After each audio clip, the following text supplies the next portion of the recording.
techniquement, sur papier, c'est une violation de la Charte des Nations Unies. Mais pourquoi est-ce que les pays se permettent maintenant de violer la Charte des Nations Unies? Ben, c'est parce qu'il n'y a plus d'unité au sein du Conseil de sécurité, du Conseil permanent des Nations Unies, parce que la Russie, la Chine opposeraient son veto aux actions des États-Unis et vice-versa.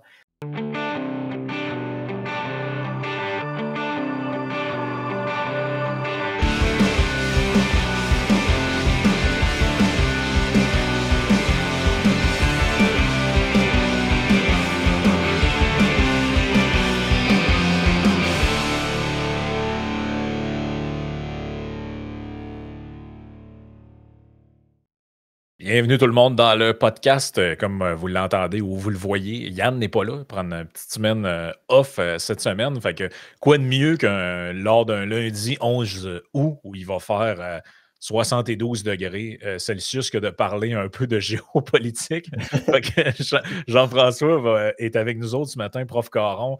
Merci d'être là. JF, ben écoute, d'entrée de jeu, avant de parler des sujets de géopol qu'on voulait parler, en tant qu'auteur très prolifique, les gens le savent, tu écris très rapidement et de manière constante. Donc, tu as 2 bouquins, en fait, qui sortent dans les prochains jours, si je ne me trompe pas. Là. Ouais, ben le premier, écrit politique, ouais, j'écris vite. En réalité, il y a quelques semaines de ça, je me suis dit, il y a beaucoup de gens qui me disaient, est-ce que tu comptes mettre sur écrit, par écrit, des chroniques que tu fais à la radio ou à Yann et Frank et compagnie. Puis je faisais des billets aussi à l'époque, il y a quelques années de ça. Puis donc j'avais beaucoup de matériel dans mon ordinateur. Puis je me suis dit, ben ouais, pourquoi pas. Puis je me suis dit, tiens, je vais essayer de mettre ça tout ensemble, puis en me disant, je vais avoir peut-être 80 pages, 100 pages de chroniques, de billets. Puis il s'avère que la version papier va faire à peu près 220 pages. J'ai été capable de retrouver une soixantaine de chroniques qui étaient soit toutes écrites, donc comme les billets, ou les chroniques que je fais souvent à la radio. Donc j'ai des grands points.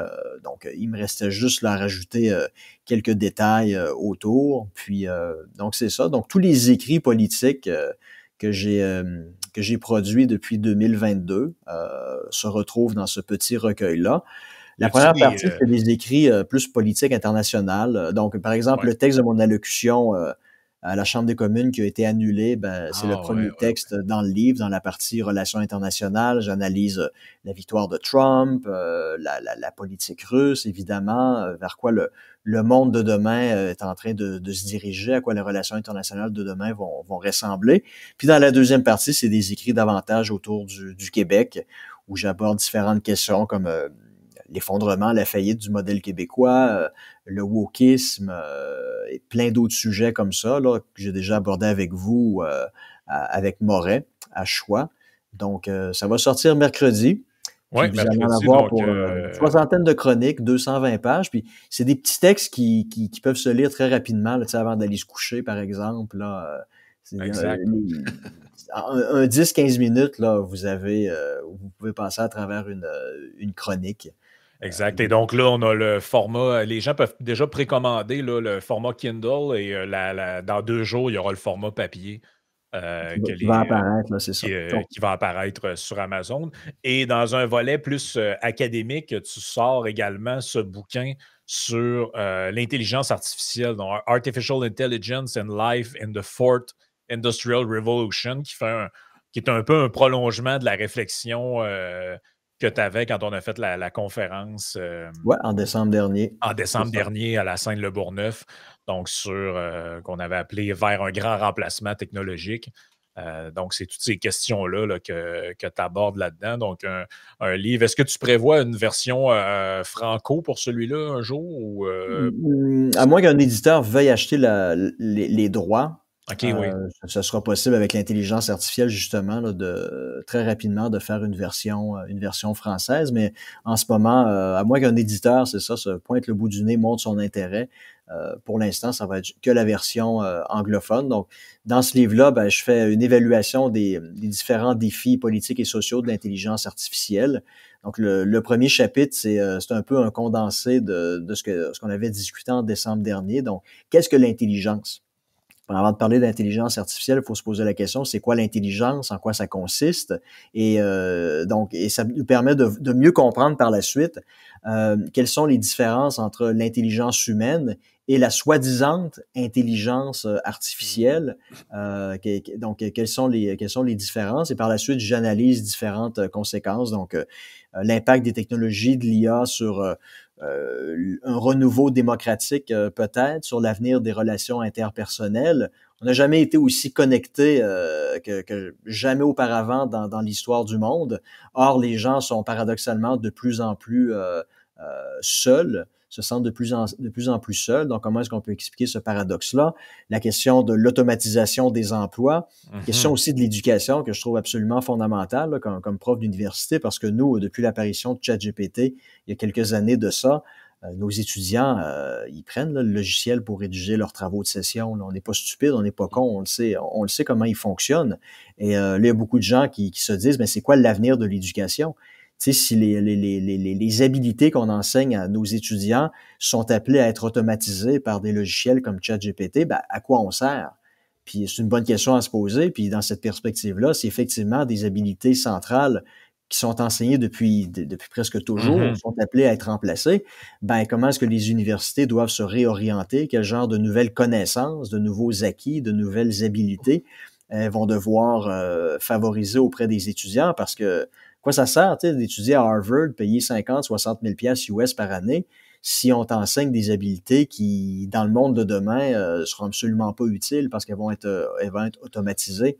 Donc, il va y avoir une révolution dans le monde de l'éducation à cause de l'intelligence artificielle. Ça, c'est indéniable. Puis moi, je le constate à tous les jours. Malheureusement, les universités sont soit en plein déni par rapport à cette révolution-là, ou elles savent tout simplement pas comment elles doivent s'adapter à cette nouvelle réalité-là.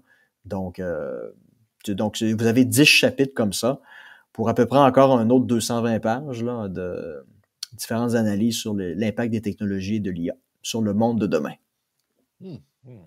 Ça risque d'être intéressant. Oui, vas-y, Joe. J'allais juste dire qu'en fait, c'est comme la version approfondie, présentement je suis en anglais, mais de la conférence que tu avais faite l'année passée à Québec, à Seine-le-Bourgneuf, sur le même sujet. Donc, pour ceux qui étaient là. Puis en décembre dernier, on s'était essentiellement concentré. La première partie de la conférence, c'était vraiment, c'est quoi l'intelligence humaine? Puis quelles sont les raisons pour lesquelles, moi je pense que c'est une erreur d'appeler l'intelligence artificielle intelligence. En réalité, ce sont plus des habilités artificielles. Donc, ça avait été 1 heure de la discussion lors de la conférence. Par la suite, on avait discuté brièvement du risque pour l'automatisation des emplois.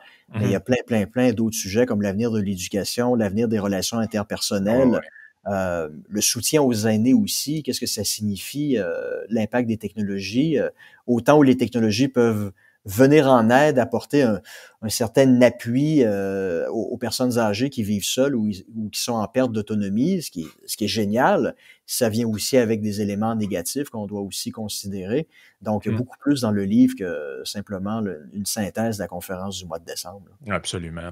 Écoute, dans les sujets internationaux que j'avais envie qu'on jase, je t'en avais déjà parlé la semaine passée, c'est que là, on a atteint un nouveau sommet dans ce qui se passe à Gaza avec Israël, le Hamas, la bande de Gaza, tout ce coin-là du monde. Donc, il y a eu, dans un premier temps, si on fait un petit récapitulatif, l'attaque en 2023, évidemment, l'opération militaire qui s'en est suivie quelques jours plus tard, ça dure depuis ce temps-là. Il y a eu l'attaque cet été, en fait, en début d'été, on s'en était parlé, d'Israël sur les zones iraniennes nucléaires, les sites nucléaires iraniens. Ensuite, il y a eu l'attaque américaine. Là, on dit que le but de tout ça, c'était, entre autres, de protéger Israël du fait que l'Iran pourrait avoir potentiellement l'arme nucléaire, mais aussi du fait que l'Iran financerait des groupes hostiles comme le Hamas, notamment, par la bande. Là. Je pense qu'on ne doit pas parler au conditionnel. L'Iran finance le Hezbollah, le Hamas. et les groupes terroristes aussi au Yémen, c'est un fait. C'est pas mal ce qu'on sait. Mais là, un peu out of nowhere, Emmanuel Macron est sorti il y a quoi, 2-3 semaines de ça. Il a dit, nous, la France, on va reconnaître l'État de la Palestine. Là, tout le monde s'est dit, ben, qu'est-ce qui se passe? Dans un premier temps, Trump l'a un peu ridiculisé en disant la bonne nouvelle, c'est quand il parle, personne ne l'écoute. Mais là, finalement, c'est pas vrai que personne ne l'écoute. Je pense que Starmer est sorti en disant qu'il allait faire la même chose. Le brillantissime Mark Carney, hashtag Elbow Up, est sorti en disant le Canada aussi va faire la même chose. Ce qui est en termes de négociation, je ne comprends pas ce move-là parce que c'est une catastrophe dans les relations canado-américaines qui sont déjà tendues. Là. On sait que les États-Unis ne sont pas du tout alignés sur cette vision-là du Moyen-Orient. Et puis vraiment pas. Trump avait tweeté que ça allait certainement pas aider la guerre commerciale avec le Canada. Hein. Exact. Sauf que là, je regardais un peu ce qui se passait dans les derniers jours, puis je me demande, j'ai hâte de t'entendre là-dessus, parce que j'ai entendu un peu Jocelyn Coulon, mais je voulais t'entendre. Est-ce qu'Israël est en train de gaspiller un peu ses dernières cartes de sympathie là, à l'international? Parce que, tu sais, je regarde un peu les déclarations de Netanyahou sur le fait qu'ils veulent carrément occuper la bande de Gaza, comme c'était le cas, c'est quoi, jusqu'en 2005? Avant avant le temps où ils se sont retirés, et là, il y a eu la prise de pouvoir du Hamas. Et là, en plus de ça, on commence à avoir des nouvelles comme celle-ci, où suite à des frappes, il y a 5 journalistes qui ont été tués dans des frappes aériennes sur la bande de Gaza. Donc là, puis tu sais, je vois l'évolution là, progressivement, puis tu dois la voir aussi. Là. On est passé vraiment dans les 2 dernières années de Israël a le droit de se défendre à là, c'est comme la condamnation s'élargit de plus en plus. Fait que qu'est-ce que tu penses de cette stratégie-là? Là, j'ai de la misère à comprendre c'est quoi le thinking de Netanyahou derrière ça, parce que on dirait qu'il est comme dans une espèce de fuite en avant là-dedans. C'est genre, il va pour le tout, on éradique le Hamas, mais si ça échoue son affaire, là, je veux dire, il se magasine un aller simple pour la prison, ce type-là. Là. Oui, ben tu l'as dit, c'est une fuite vers l'avant, hein, mais il faut le comprendre aussi, ça a été un peu le même pattern après le 11 septembre 2001 aux États-Unis. Le problème, c'est la meilleure façon de combattre le terrorisme, c'est d'attaquer, de détruire les groupes terroristes avant qu'ils nous attaquent. Ben oui, ben oui. Parce qu'après l'attaque, là, les gens, votre population, ça réclame vengeance. Là. Tu sais, Bush, là, en septembre 2001, avant les attentats, là, il était au plus bas dans les sondages. Là. Puis après, le lendemain de l'attentat, je veux dire, c'était presque à 100% de taux favorable. Parce que les gens réclamaient vengeance pour les événements. Ça a été la même chose en Israël après les événements d'octobre 2023. La population s'est ralliée momentanément derrière Netanyahou et il n'y avait pas d'autre choix que d'y aller all out contre le Hamas et en attaquant la bande de Gaza. Donc, faut se replacer un peu dans le contexte de 2023, mais aussi retourner en arrière en septembre 2001 pour comprendre le mindset de ce qui était celui de Bush il y a 25 ans, puis celui de Netanyahou il y a 2 ans et demi de ça. Donc, on peut difficilement blâmer les Américains et blâmer les Israéliens pour avoir pris cette décision-là. Ben pour la riposte, oui, mais pour le dire que... Parce que là, le fait de dire qu'ils vont occuper la bande, on dirait qu'on... Je sais pas qu'est-ce qui peut sortir de bon de ça. On dirait que ça j'essaie de comprendre tu sais, toute la communauté internationale, ben, sauf les États-Unis, a l'air d'aller vers l'histoire de la reconnaissance de la Palestine. Et lui, il dit ben, moi, je vais occuper Gaza. J'ai l'impression qu'il va s'antagoniser. Parce qu'on le sait, là, bon, on ne se fera pas de cachette, là, dans beaucoup de pays, notamment la France, d'autres, ils sont comme dans une tension entre 2 pôles. Là, donc, tu as un peu comme aux États-Unis. Donc, dans le fond, des diasporas juives quand même assez importantes avec des organisations. Bon, en France, c'est le CRIF. Aux États-Unis, c'est autre chose. Mais tu as aussi une forte population musulmane issue de l'immigration qui, elle, demande de la Palestine. Voilà. Et c'est cet électorat-là que, bon, des Mélenchon, des QS de ce monde, des NPD essaient de courtiser avec des positions très pro-palestiniennes. Mais de l'autre côté, ils sont aussi aux prises avec tu sais, aux États-Unis, c'est ça. C'est que tu as comme deux...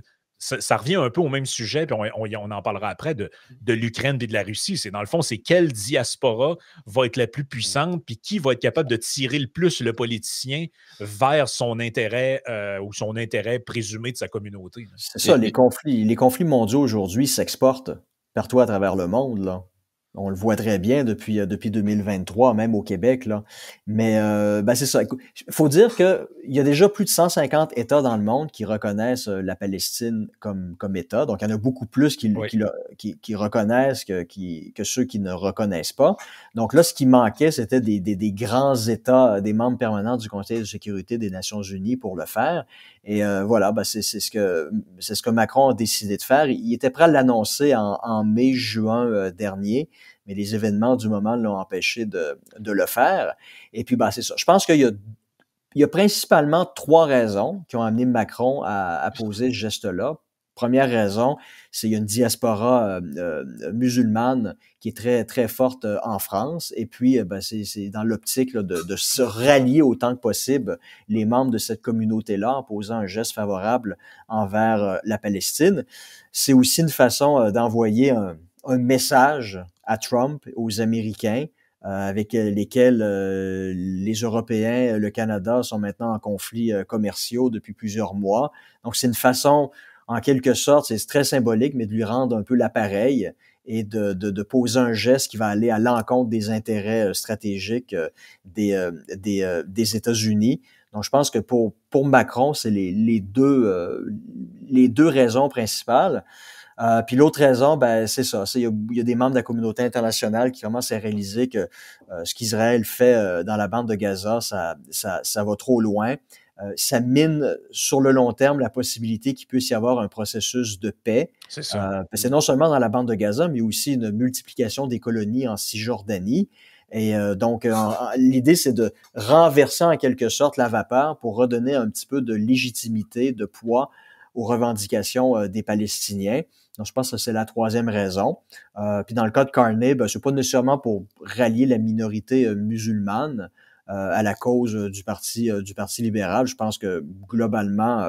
c'est pour s'aligner avec l'Europe, je pense. C'est pour s'aligner avec l'Europe, faire un pied de nez aux États-Unis, à Trump, mais aussi ça s'inscrit dans la logique là, du Canada comme un ancien arbitre là, à l'époque où on déployait des casques bleus un peu partout dans le monde. Là, on s'immisçait dans des conflits pour essayer de rétablir l'équilibre lorsqu'on trouvait qu'il y avait des déséquilibres. Puis effectivement, dans le cas actuel, il y a un déséquilibre, mais est-ce que ça va changer quoi que ce soit pour Netanyahou et les Israéliens?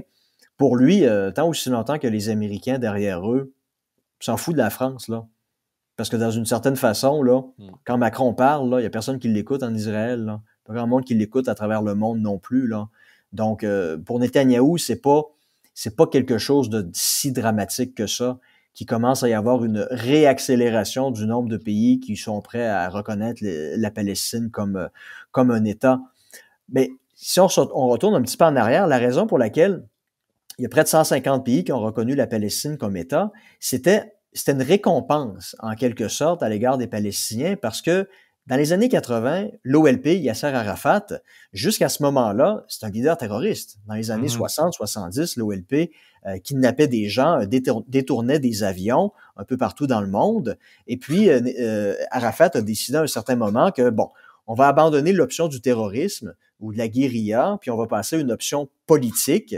Donc, première étape, on est prêt à reconnaître le droit des Israéliens d'avoir leur propre État. Donc, on est prêt à reconnaître le droit d'Israël d'exister.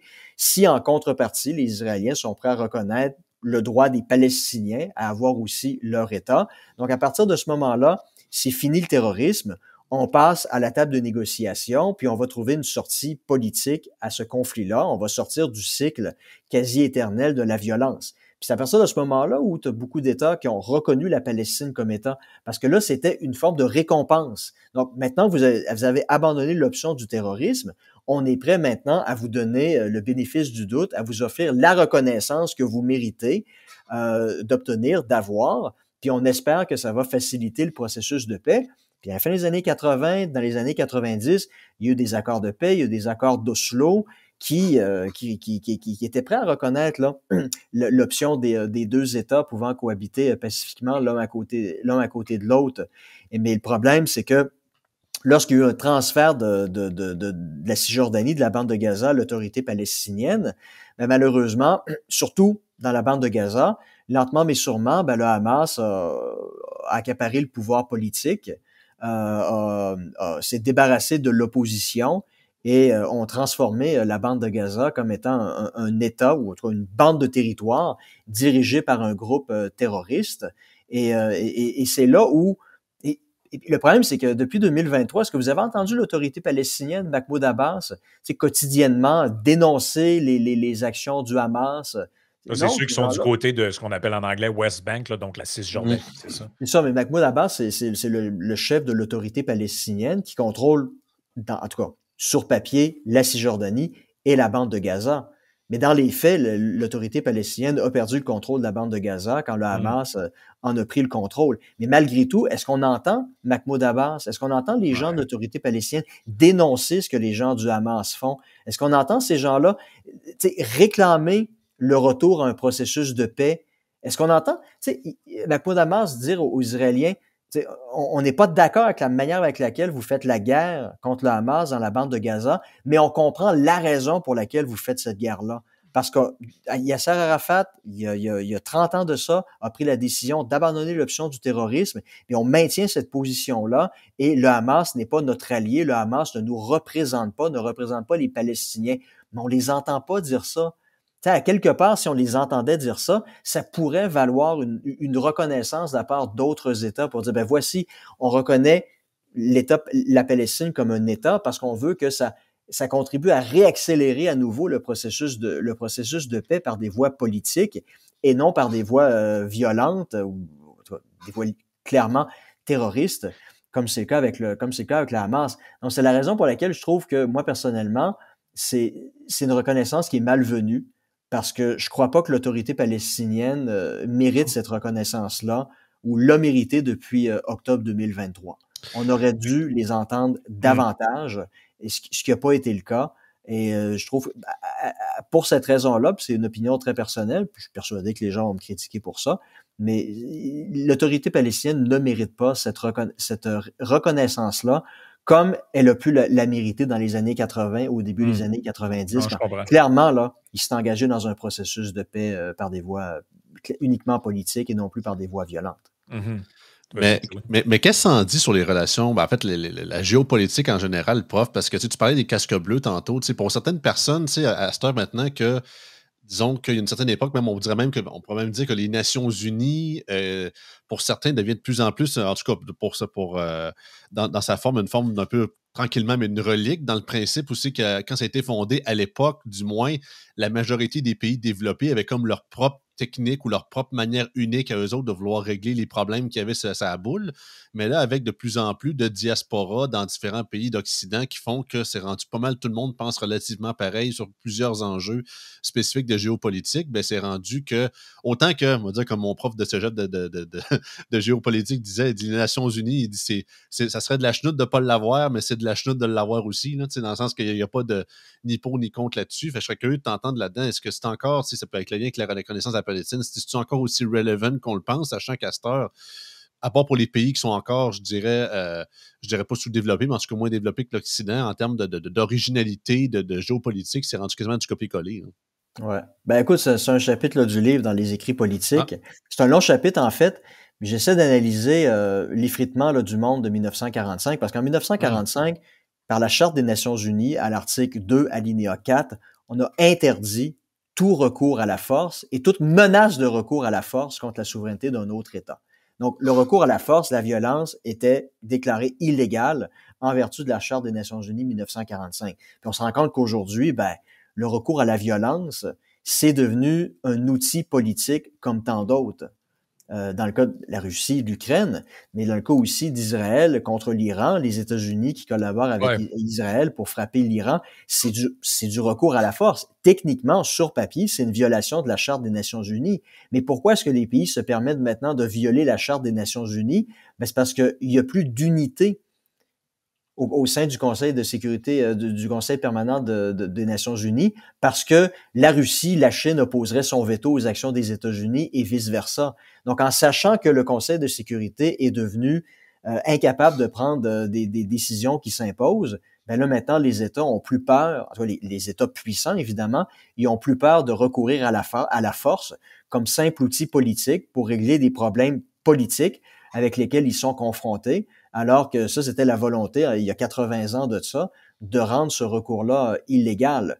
Mais donc, c'est ça qui est un peu préoccupant dans le monde de 2025, c'est que la force est maintenant devenue un simple outil politique et c'est pas quelque chose de nouveau dans le monde des relations internationales, parce qu'avant 1945, le recours à la force n'était pas considéré comme étant quelque chose d'illégal. Au 19e siècle, en Europe, les pays européens intervenaient militairement contre d'autres pays pour différentes raisons, représailles pour libérer des otages, etc., etc. Donc, il n'y a rien de nouveau.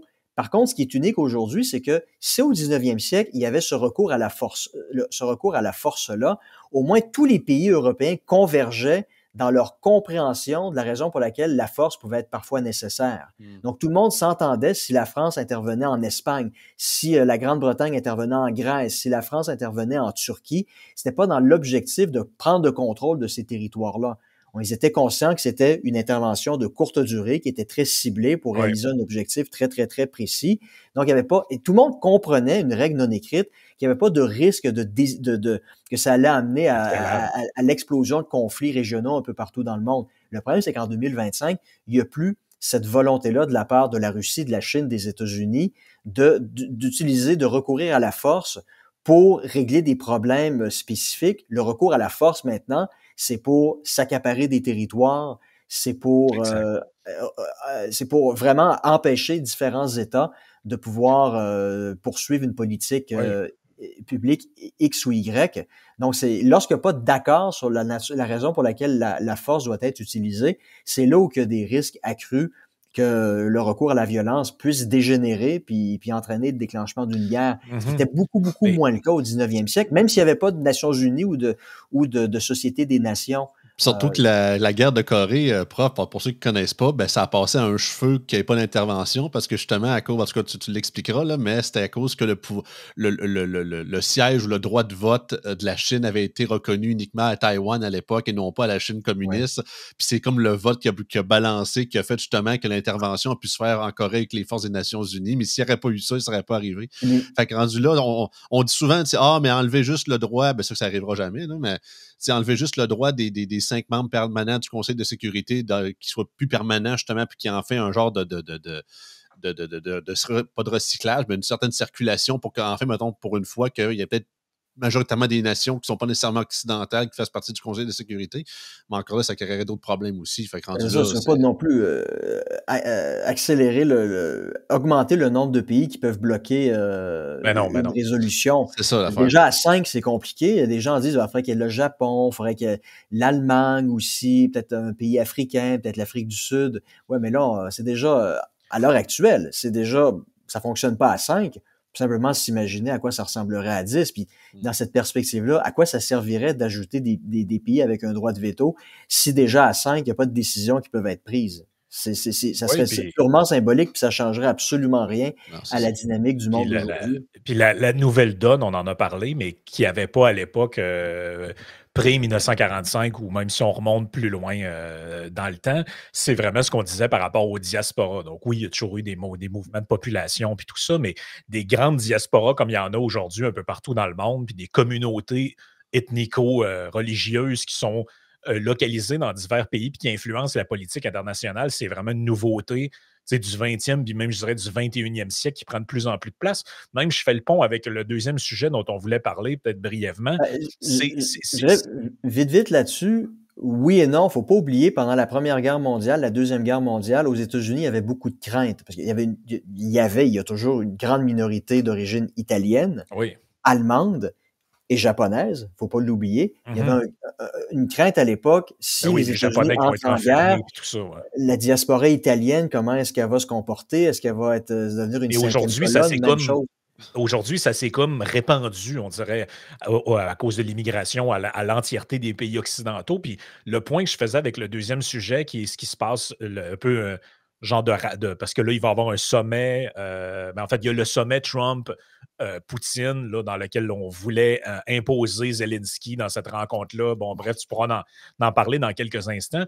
Mais le lien que je fais entre les deux sujets, c'est, rappelez-vous, il y a quelques semaines, quand il y a eu l'opération militaire d'Israël sur l'Iran avec les drones, tout ça, il y a quelqu'un qui a eu une déclaration que j'ai trouvée franchement intéressante, c'est Vladimir Poutine. Moi, je ne l'avais jamais entendu parler dans ces termes-là.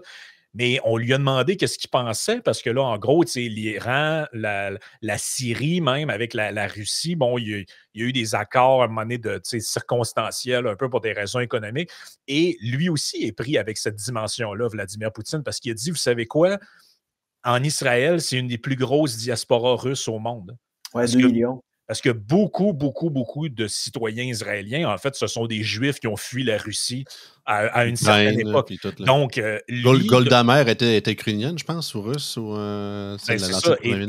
Et lui, dans sa vision russe, entre guillemets, impériale, j'aime pas utiliser ces mots-là, mais vous comprenez, s'attaquer à ces gens-là, c'est la même chose que les populations russophones en Ukraine, j'ai l'impression. Oui, ben, aussi, c'est un peu. Même si l'Iran, sur papier, c'est un allié de la Russie, il n'a pas aidé Téhéran fort.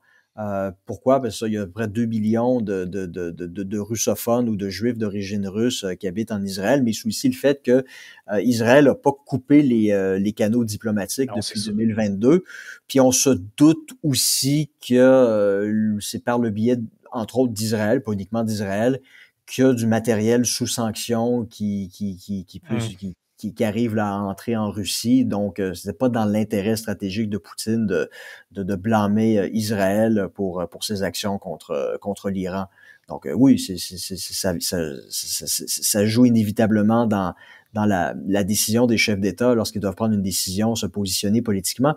Mais tu sais, je dirais pour retour à la Deuxième Guerre mondiale, si dans le cas des minorités italiennes et allemandes, il n'y a pas eu de risque qu'ils deviennent des cinquièmes colonnes, en fait, leurs membres se sont joints à l'armée américaine, ils ont combattu en Europe, ils ont fait leur travail patriotique. Faut pas oublier non plus que les Américains ont mis dans des camps d'internement les Américains d'origine japonaise. Ouais. Ça, c'est pas un beau moment de l'histoire américaine. Non, là, vraiment pas. parce qu'ils considéraient que les Japonais pouvaient pas être trustés. Et puis, pendant 4 ans, ils ont été internés. C'était pas des camps de concentration comme en Allemagne nazie, là, mais ils ont été internés pendant 4 ans. Là. Non, mais c'est qu'on pouvait pas leur faire. Les Américains considéraient qu'ils pouvaient pas leur faire confiance. Oui, mais projetez-vous ramenons-nous dans le présent. Là. C'est une question, je comprends que c'est inhumain faire ça, là, puis interner des gens. Là. Mais tu sais, quand tu regardes les gens qui manifestent dans les rues en criant des trucs du genre Death to America, Death to Israel, tout ça, imaginez-vous si le Canada devait rentrer en conflit armé avec un autre pays et vous êtes pris avec des diasporas qui ouvertement manifestent dans les rues en faveur de la puissance contre laquelle vous êtes en guerre ou en conflit armé ouvert. Il y a fort à parier que ça, je ne dis pas qu'on enfermerait des gens, mais je pense que ces gens-là seraient sous haute surveillance des autorités et potentiellement qu'il y aurait des emprisonnements. Là. Dans un cadre militaire, il ne faut pas se voiler. Là. Pendant la Deuxième Guerre mondiale, les autorités canadiennes ont mis en prison le maire de Montréal, Camillien Wood. Oui, Camillien Wood, oui. Parce qu'il était opposé à la guerre. On a aussi mis en prison Adrien Arcan, là, qui était le chef fasciste québécois. Donc, pendant la Deuxième Guerre mondiale au Canada, on a mis du monde en prison. Là. On les a internés, mais c'était des individus. Mais là, maintenant, c'est plus que des individus. Là, on parle de centaines de milliers de personnes, potentiellement, qui pourraient se rallier à un pays avec lequel le Canada serait ouvertement en conflit. Donc, évidemment, la question se pose, puis c'est pas une question purement rhétorique de dire « Ah ben non, on a évolué, on ferait pas ça là, comme on a pu faire il y a 80 ans. » Non. On pourrait très bien faire comme il y a 80 ans, ce qui a été fait pour mettre en prison des individus qu'on pourrait juger comme étant potentiellement des membres actifs d'une cinquième colonne. Écoute, vous l'avez vu, je parle pour ma propre personne, là. Combien de personnes sur les réseaux sociaux qui disaient qu'Aaron, c'est un pro-russe puis on devrait l'interdire de séjour au Canada? Ah, puis l'autre moitié, il y a du monde qui pense comme ça, sincèrement comme ça. Donc, quand tu as du monde qui pense comme ça, là, dans une situation de guerre, les gens perdent encore plus la raison que dans une situation où il n'y a pas de guerre. Rappelle-toi, durant la pandémie, à un moment donné, il est sorti un sondage comme quoi un Canadien sur 4 était d'accord à ce qu'on mette dans des camps d'internement les gens qui refusaient d'être vaccinés. En Australie, ça a été ça aussi. Il y a eu la création de camps, pas d'internement, des camps d'isolement où les gens étaient internés pendant 2 semaines, là, le temps que leur test PCR soit clean. Là.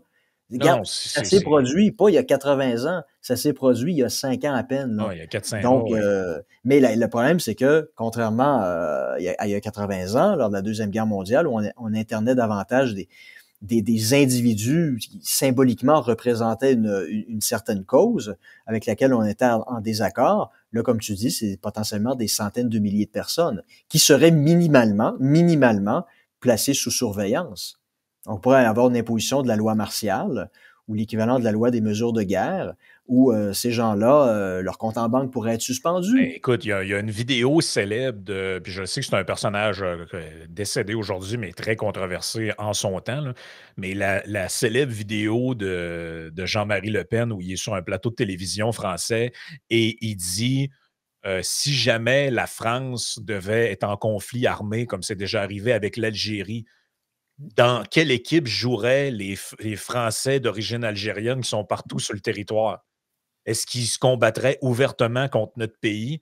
Puis c'était à l'époque pour faire l'argument sur l'interdiction de la double citoyenneté. Exactement, Lui, il disait, si tu émigres en France, tu renonces à ta citoyenneté d'origine pour prendre la citoyenneté française. Sinon, on ne peut pas te faire confiance dans le cadre d'un... Puis pour vrai, ce sont des questions, à un moment donné, qui se posent pour vrai. Là. Je veux dire, sans dire qu'on est d'accord avec nécessairement tout ce qu'il disait là-dessus, c'est vraiment une vraie question. Tu te dis, OK, mais si si le Canada devait être en conflit avec un autre pays, regardez les diasporas qu'on a au Canada, puis est-ce que ces gens-là seraient fidèles à leur nouvelle mère patrie, entre guillemets, ou est-ce qu'ils se rebelleraient puis commenceraient à poser des actes de désobéissance civile grave, voire même du terrorisme? À la limite, c'est une question auquel, je ne sais pas, du temps de Napoléon, on ne se posait pas ces questions-là. Non. Mais non, c'est une question légitime. Puis si un jour le Canada entre en guerre, inévitablement, la question va se poser. Puis moi, j'ai pas confiance que la décision qui va être prise, ça va être une bonne décision gentille. Non, ça va être une décision qui fera pas de quartier. C'est ça. Écoute, en terminant, tu m'as envoyé cette carte-là, Jean-François, qui illustre, bon, dans le fond, où en est le front, entre guillemets, en Ukraine. Là. Peut-être faire un petit topo brièvement de d'où on en est dans la situation. Est-ce qu'on s'enlise? Est-ce que le conflit commence à geler comme tu l'avais prévu? Je vais la mettre comme ça, on voit peut-être mieux. Là. Ouais.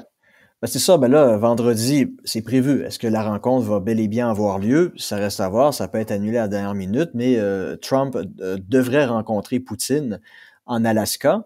Donc, de quoi est-ce qu'ils vont parler? C'est très inhabituel qu'à ce stade-ci du conflit, les chefs d'État se rencontrent en personne pour en discuter. Parce qu'habituellement, avant de parler d'un processus de paix pour éviter toute dérive potentielle, comme ça a été le cas en février dernier dans le bureau ovale avec Zelensky, là, où ça s'est vraiment pas très bien passé. Là.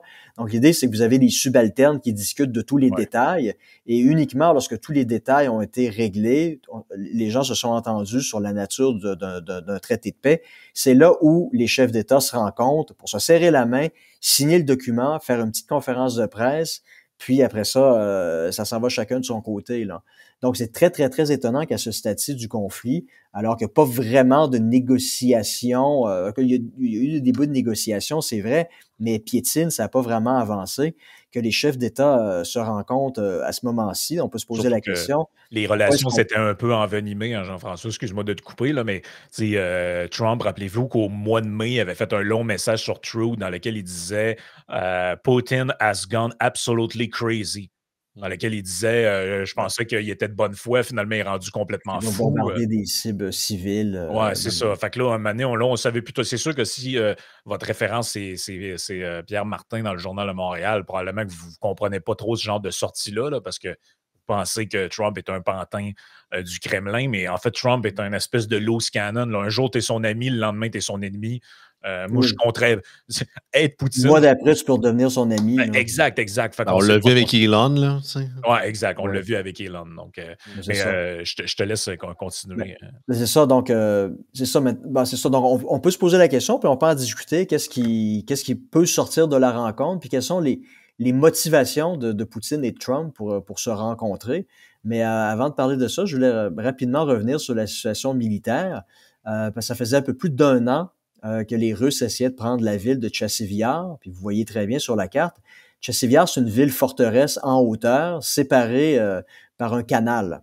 Donc, les Russes ont compris très rapidement qu'ils ne pourraient pas prendre la ville d'assaut frontalement, parce que non seulement qu'ils franchissent un canal, mais il allait être pris sous le feu ennemi qui était en hauteur. Donc, ils ont décidé de faire, c'est d'attaquer plus au sud pour couper les voies de communication vers Tchassivyar. Puis c'est ce qu'on est en train de voir se développer en ce moment. Donc, ils sont en train d'assiéger les villes de Pokrovsk puis de Konstantinivka, qui étaient des lieux où il y avait des autoroutes qui passaient par là pour rallier Tchassivyar. Donc maintenant, les voies de communication ont été coupées. C'est la raison pour laquelle Tchassivyar est tombé il y a quelques jours. Mais là, le problème, c'est que vous avez à peu près 30-35 000 soldats ukrainiens qui sont en train d'être pris dans un étau autour de Pokrovsk puis de Konstantinivka. Si les Russes sont en mesure de refermer l'étau, ben vous allez avoir là l'équivalent de 5-6 divisions ukrainiennes motorisées avec des chars d'assaut qui vont se faire encercler par les troupes russes. Puis si les Ukrainiens ont assez de temps pour se sortir de cet étau-là, ben vous pouvez être sûr que la route qu'ils vont devoir utiliser pour s'en extraire elle sera pas large. Puis il risque de se reproduire. C'est la même chose qui s'est produit lorsqu'ils ont évacué Bakhmut, qui se trouve juste à l'est de Tchassivyar. Ils vont être pris sous un feu russe intense, puis ça va être un carnage, là. Puis là, c'est ce qu'on est en train de voir en ce moment. Lentement mais sûrement, les Russes sont en train d'effriter le front ukrainien. Ils font des gains de quelques mètres, de quelques kilomètres par jour, mais lentement mais sûrement, ils grignotent inexorablement du territoire en Ukraine. Et puis, quand ces villes-là vont avoir tombé, ben tout ce qui va rester, c'est Kramatorsk, qui va être la dernière ville du Donbass à capturer. Donc, Vladimir Poutine en est peut-être à 1 an et demi d'avoir réalisé son objectif là, de conquérir dans leur entièreté les 2 oblasts de Donetsk et de Louhansk. C'est ce qu'on voit en train de se développer lentement mais sûrement depuis les dernières semaines, les derniers mois. Puis c'est la situation à l'heure actuelle qui est vraiment pas réjouissante pour les Ukrainiens, parce que vous voyez que leurs lignes ont été défoncées à plusieurs endroits, puis il y a des risques là, que des dizaines de milliers de leurs soldats se retrouvent capturés. Puis imaginez, là, ils sont déjà à court d'hommes. Si vous avez 30-35 000 hommes qui sont capturés, qu'est-ce qui va leur rester comme ressources humaines pour assurer la défense du reste du territoire? Non, absolument. Écoute, Joey, juste un instant, Ouais. on va continuer dans quelques minutes dans la partie payante pour les membres Patreon, juste à vous abonner avec le petit code au bas de l'écran ou faire le patreon.com/iSénéchal. On va répondre encore à quelques-unes de vos interrogations sur ce sujet-là. Épineux, mettons, qui est la question Ukraine-Russie. En terminant, je voudrais remercier nos commanditaires qui permettent à cette émission-là d'être là. Donc, RegBrand.ca pour tous les vêtements de country, de western qui sont disponibles avec un code promo Yann10 pour avoir 10% de rabais. Ready for Canada pour tous vos besoins en matière d'immigration, c'est important. Et TLF Dessin pour tous ceux qui sont dans le domaine de la construction, les plans industriels et les dessins 3D.